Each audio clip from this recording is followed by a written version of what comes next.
And at this time, please join me in welcoming our class of 2022's valedictorian, Pranav Ramesh.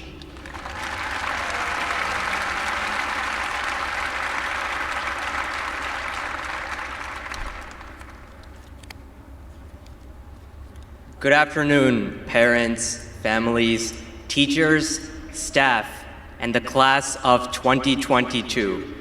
First and foremost, congratulations, fellow graduates. We have all worked so hard these past 4 years, spending hours per day learning and studying and exploring our passions together. And now we are all off to do great things in the world, whether we're heading off to college, joining the workforce, or serving in the military. Let's give a round of applause to the graduating class of 2022.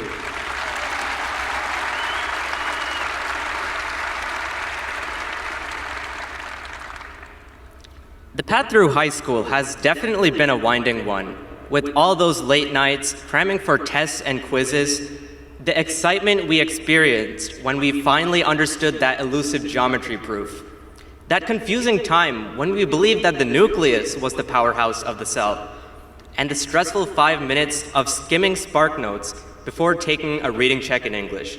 Yeah, that usually didn't end well. But with all that, our class has really done some amazing things these past 4 years.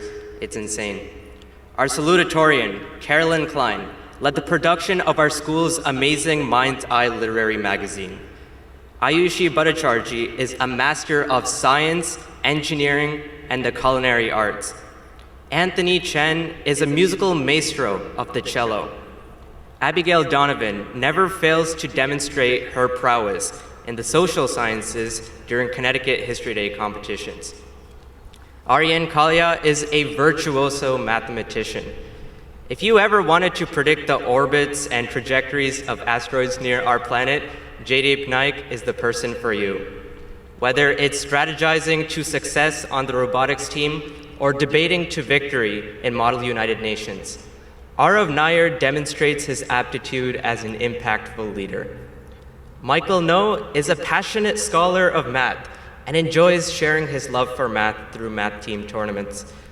And Alex Turco dominates both the alto saxophone and the drums as a skilled musician.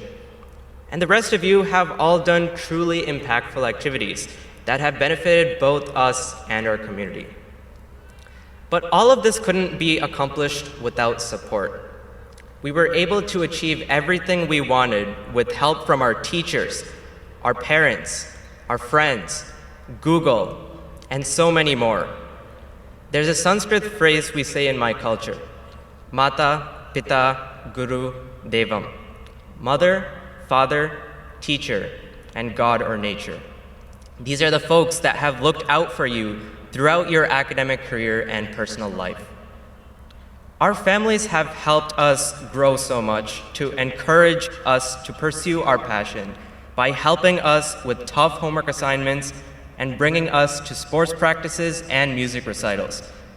I am indebted to my parents and my brother for their dedication to my success.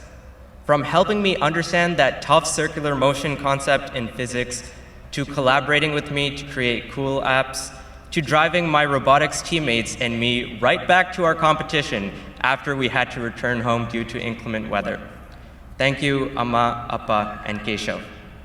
And I'm fortunate to have had such supporting grandparents and relatives who supported me throughout my journey through elementary, middle, and high school.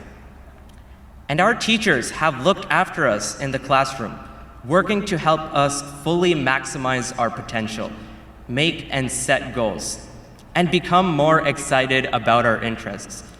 I really appreciate how our classes were intellectually stimulating and engaging.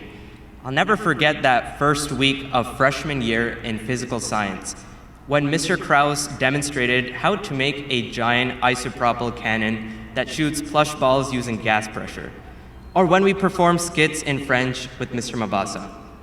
And of course, nothing beats the junior year AP Chem ping pong tournament with Mrs. Powell. South Windsor High School has really taught us the value of mentorship. In particular, I wanted to express my gratitude to Mr. Michael Webb. my English teacher for 2 years.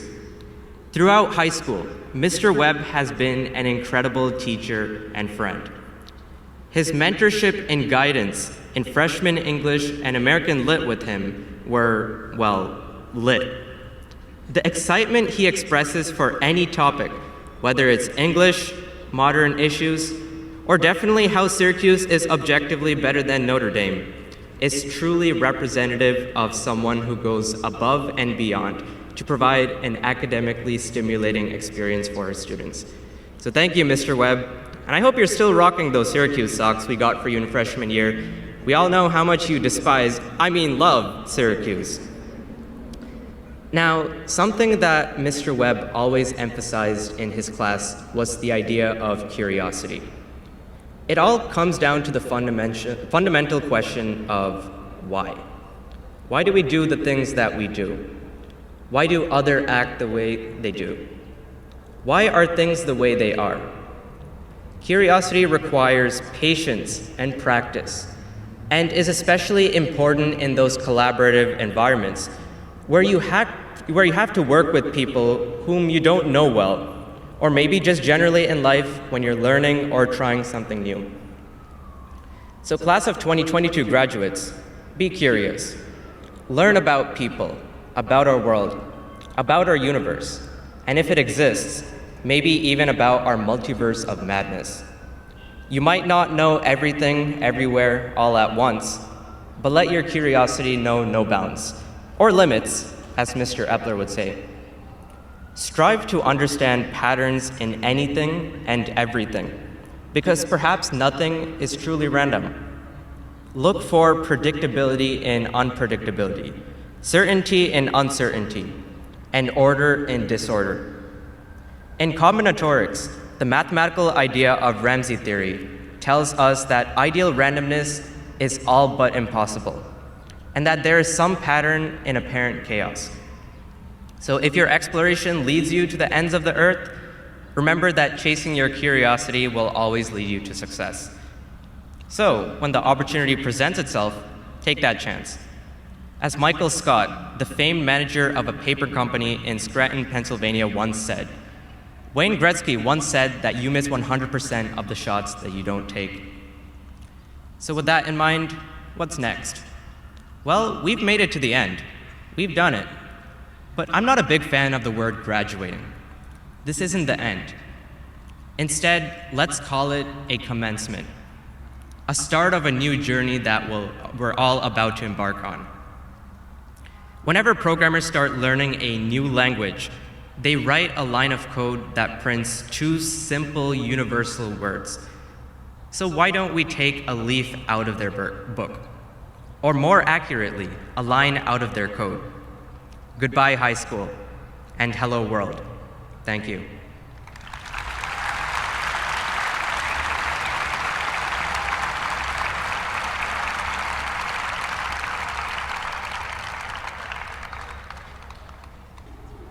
Pranav, Ramesh.